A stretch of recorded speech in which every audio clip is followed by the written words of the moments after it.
In today's video, I want to talk with you about how do you know what's the right position to hire for your company.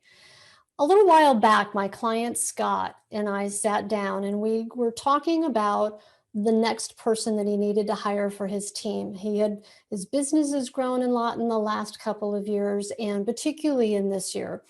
And he is just working crazy hours and wants to, like a lot of people, A, make sure that you hire the right person, but B, hire somebody who's going to really give you the bandwidth to be able to work less hours or focus on the things that are most important for you to focus on. And when I asked Scott what position he thought that was for his company, he said, well, I think I just need a driver, somebody to just drive materials from one job site to the other.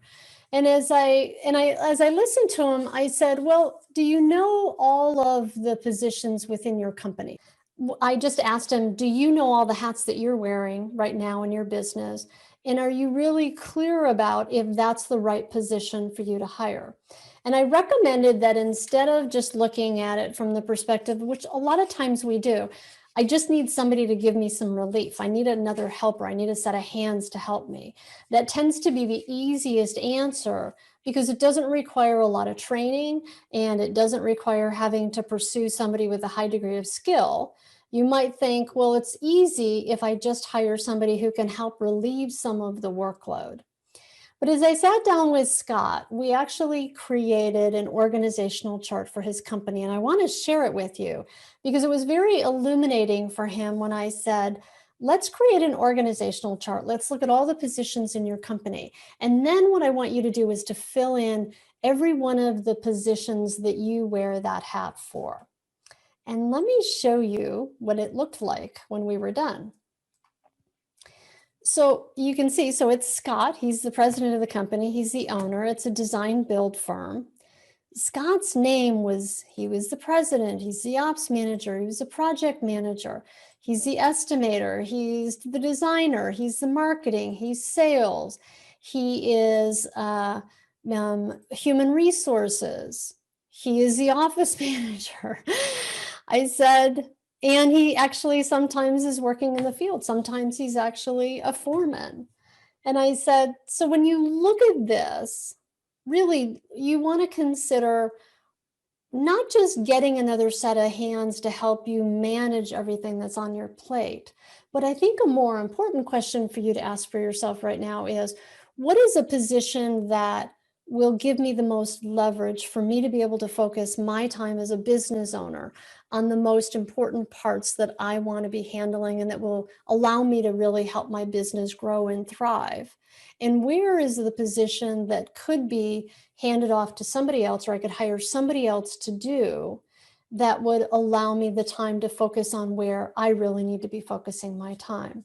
Well, that conversation completely shifted how he was thinking about it. And one of the things that happened is in the course of this conversation, first of all, just putting all of his name in all of those boxes sort of like illuminated for him in a whole new way. And it got him really clear about, as much as he knew he was overworked and overwhelmed and working tons of hours, he could like visually see, oh my gosh, that's where all of my time is going. And that clarity that he got also in being able to see all of the positions within his organization allowed him to have more confidence to go, okay, what specifically is the role within my company? And this is especially true for you if you wear multiple hats, you're a smaller company, right? That's going to happen. You might even have someone on your team who wears 2 or 3 hats. When you can see this though, and you can see each role separately, as Scott did, you'll be able to start to make the distinction of, okay, what is that role and what needs to happen in order to really help my business grow, manage the volume I have, and is going to let me as a business owner focus, or a leader, if you're managing a team, focus on the right places for you that are going to be the most beneficial to the company. Well, in Scott's case, what he ended up deciding was really the place where he needed to hire somebody else was as a project manager and also in the designer position.